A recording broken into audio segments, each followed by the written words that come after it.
Тоз іліп қою бұл қандай ырымға жатады? Оның мәнісі неде? Ендеше ата-бабаларымыз неліктен босағаға тұз ілген?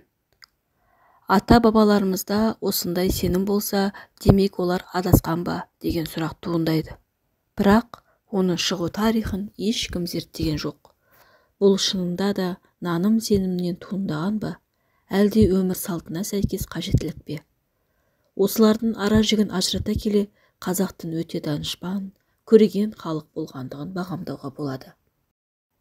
Мұхаммедтен бір сахаба келіп сұрайды: бермей қалуға болмайтын нені айтасыз дегенде, Мұхаммедтің жауабы мынандай болған: біріншіден, егер сенен біреу бір жұтым су сұраса, өзінде бір жұтым ғана су бар болса, оның жартысын бөліп бер. Екіншіден, егер сенен бір адам келіп тұз сұраса, онда тұзды бермей қалуға болмайды. Үшіншіден, саған жақсылық жасауға мүмкіндік туып тұрған кезде жақсылық жасамай қалуға болмайды. Бұл бізге жеткен хадистердің бірі. Енді осы хадиске сүйеніп қазақ амал жасаған. Ата-бабаларымыздан келе жатқаны, бір көршін келіп тұз сұраса ренжитін болған. Өйткені тұзды сұрамайды, яғни сұратпау керек. Сұрамай алу керек тұзды деген сенім қалыптасқан. Тұзды сұрап алса, көршіммен, жақын адаммен арамыз ашылады деп сенген. Бұл хадиске сүйеніп тұзды сұратпа дегеннен шыққан амал. Ер азығы түзде деп үкім шығарған халқымызда ер азаматтар аңға немесе ұзақ сапарға шыққанда үш нәрсесін өзімен бірге ала шыққан. Ол кездік, шақпақ және тұз.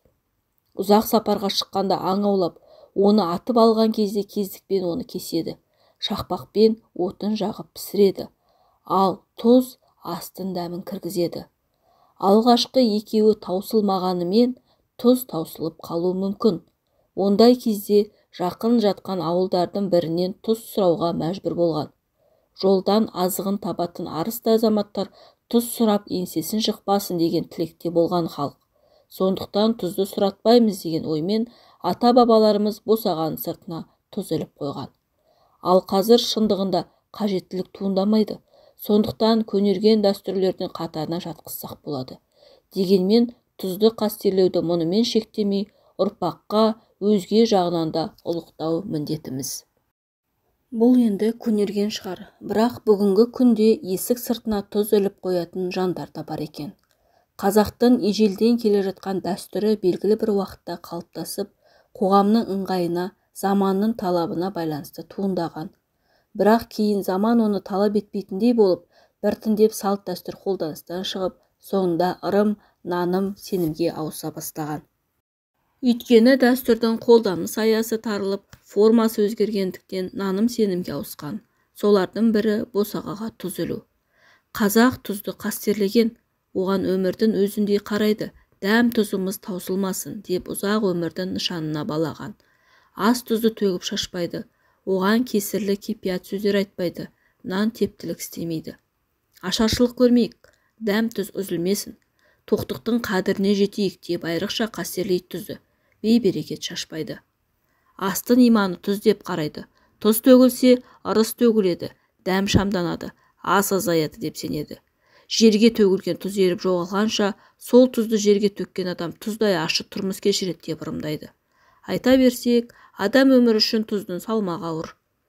Бұрынғы кезде әжелеріміз босаға сыртына тұз іліп қоятын еді деп көнекөз қариялардан естігеніміз де бар еді. Оның мәнісі деп сұрасақ, үйге кіріп келе жатқан қара ниетті адамның пейіліне тұз секілді шашылсын деген ниетте деген жауапты алатынбыз.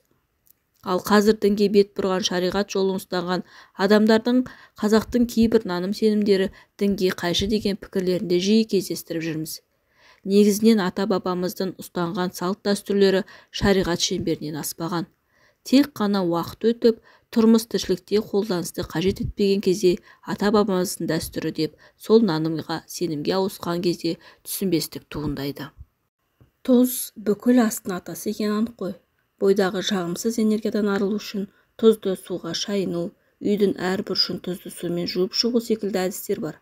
Өйткені тұздың белгілі бір химиялық әсерлері болғанымен, оның ешқандай тылсым күші жоқ. Ақпарат құнды болса, керекті мәліметтерді алсаңыздар, қоңыраушаны басып, ақылдың кені каналына тіркеліп, бөлісіп қойсаңыздар, керемет болар еді.